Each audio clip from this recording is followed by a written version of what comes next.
الحمدللہ والصلاة والسلام علی رسول اللہ اما بعد۔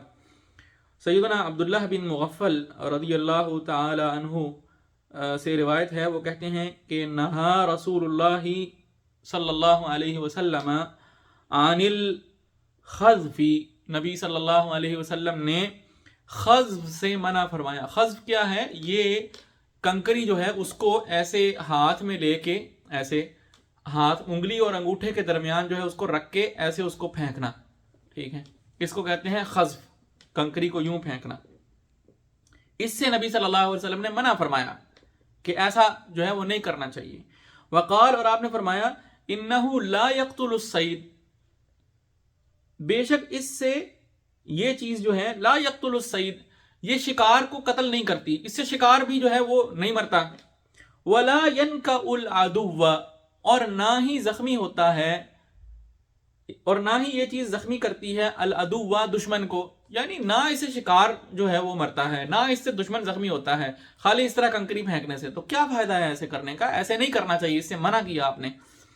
اور فرمایا وَإِنَّهُ، اور بے شک یہ جو ہے يَفْقَعُ الْعَيْنَ، یہ چیز آنکھ کو پھوڑ دیتی ہیں، یعنی آپ نے پتھر ایسے کر کے کسی کو مارا، کوئی دشمن تو اس سے مر نہیں جائے گا اور نہ ہی کوئی شکار اس سے مر جائے گا، البتہ یہ ضرور ہے کہ خدا نخواستہ کسی کی آنکھ میں جا کے لگ گیا تو یہ اس کی آنکھ ضرور پھوڑ دے گا۔ وَيَكْسِرُ السِّنَّ، اور یہ دانت کو توڑ دیتا ہے، کسی کا دانت میں منہ میں جا کے لگ گیا اس کا دانت ٹوٹ جائے گا، تو یہ نقصان ہے اس کا، اس لیے آپ نے منع فرمایا۔ متفق علیہ، یہ متفق علیہ روایت ہے، صحیح بخاری اور صحیح مسلم دونوں میں ہے۔ وفی روایت، اور ایک اور روایت میں ہے کہ ان قریبا، کہ ایک رشتہ دار جو ہے، لابن مغفل، عبداللہ بن مغفل رضی اللہ تعالی عنہ کا، خذف، اس نے خذف کیا، یعنی اس نے کنکری جو ہے اس کو یہ انگلی اور انگوٹھے کے درمیان میں لے کے ایسے جو ہے وہ پھینکا، ٹھیک ہے۔ فنہاہ، تو عبداللہ بن مغفل جو ہے رضی اللہ تعالیٰ عنہ، انہوں نے اس کو منع کیا اپنے رشتہ دار کو کہ ایسے نہ کرو۔ وقال، اور انہوں نے فرمایا، ان رسول اللہ صلی اللہ علیہ وسلم نہا عن الخذف، نبی صلی اللہ علیہ وسلم نے، رسول اللہ صلی اللہ علیہ وسلم نے اس سے منع کیا ہے، خذف سے۔ وقال، اور انہوں نے فرمایا، نبی صلی اللہ علیہ وسلم نے فرمایا، انہا لا تصید صیدا، کہ اس سے جو ہے وہ شکار تو نہیں ہوتا۔ ثم عاد، پھر اس رشتہ دار نے دوبارہ ایسے ہی کیا، یعنی اس نے پھر جو ہے وہ کنکری جو ہے وہ پھینکی ایسے۔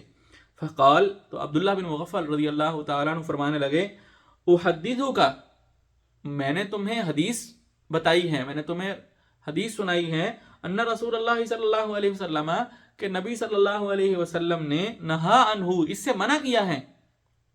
ثم عدت تقذف، ثم عدت، پھر تم دوبارہ جو ہے وہ پلٹ گئے ہو، تقذف، تم پھر خذف کر رہے ہو، پھر اس طرح سے کنکریاں پھینک رہے ہو، ٹھیک ہے، یعنی تم باز نہیں آ رہے اس بات سے، حالانکہ میں نے تمہیں حدیث بھی بتا دی ہے۔ جب تمہیں پتہ چل گیا ہے کہ رسول اللہ صلی اللہ علیہ وسلم نے اس چیز سے منع کیا ہے، تو پھر دوبارہ یہ کرنے کا مقصد ہی کیا ہے؟ بس جب پتہ چل گیا کہ اللہ کے رسول کا جو ہے وہ فرمان ہے، آپ نے منع فرمایا، تو بات ختم، اس کے بعد کوئی سوال نہیں، کوئی چوں چرا نہیں، کوئی کام وہ دوبارہ نہیں کرنا کبھی بھی۔ وہ پھر فرمانے لگے کہ لا اکلمک ابدا، میں تم سے کبھی کلام نہیں کروں گا۔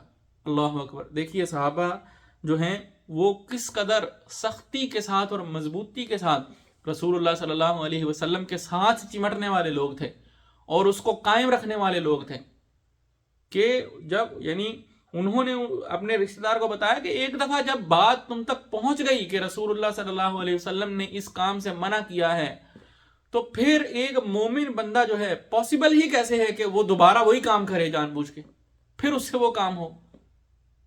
ایسا کرنا جو ہے یہ ایک مومن کا رویہ نہیں ہو سکتا، یہ لاپرواہی، ٹھیک ہے۔ اور اس بارے میں انہوں نے کتنی سختی فرمائی اس چیز کو لے کر، فرمایا میں تم سے بات ہی نہیں کرنا چاہتا، میں تم سے بات ہی نہیں کروں گا کہ تم جان بوجھ کے جو ہے وہ رسول اللہ صلی اللہ علیہ وسلم کے منع ہوئے کام، کیے ہوئے کام کو دوبارہ کر رہے ہو۔